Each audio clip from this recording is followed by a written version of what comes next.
Hey guys, welcome to the end of our hydroponic trial.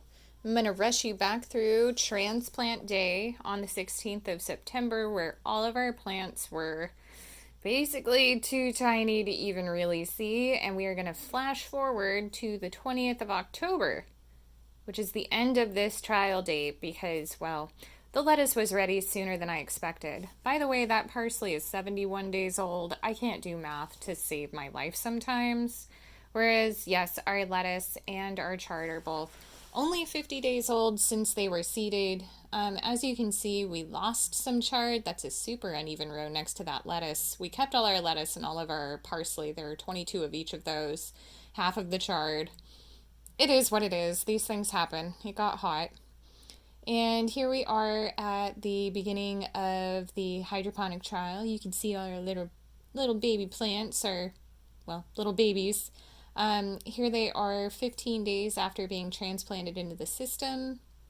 And at 28 days, which they were looking good and ready on the lettuce side to me, here's another picture. Mine's not as pretty as Allie's. And we are going to move to October 20th, where our lettuce is definitely ready to harvest at this point. We can take our first cutting of chard, and our parsley is still teeny tiny. The math is still wrong. It's 71 days old. Parsley takes a really long time, and I thought it would catch up if I planted it in August, but it's still pretty slow, kind of small. We'll probably harvest in a couple weeks. All the transplants here survived. There were like 3 tiny chard, but it did really solidly well. And we did keep a shade cloth over them with the heat wave just to make sure that we kept the artificially high temperatures in this place down. And then we've got a little bit of air circulation on them so that they get a little bit more air movement, something we don't necessarily see naturally in the greenhouse. And here my assistant Ellie is going to show some of their roots. So easier to see in hydro. With chard they have kind of a fibrous taproot. They are closely related to beets, and they've just been bred for their leaves rather than their bulbous roots.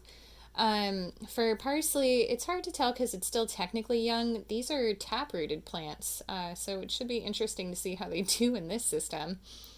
Whereas our Tom Thumb lettuce, these are nice, big, fibrous taproots. They grow super fast.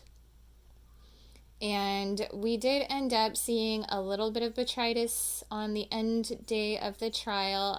This is where the fan didn't really have a lot of circulation at the head of the table. And it's still edible, but it can spread. It does get worse. It's not very pretty, but what do you do?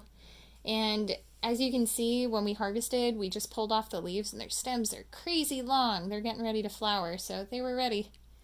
Anyway, I'll send you guys the results with Candace, and we'll talk to you soon.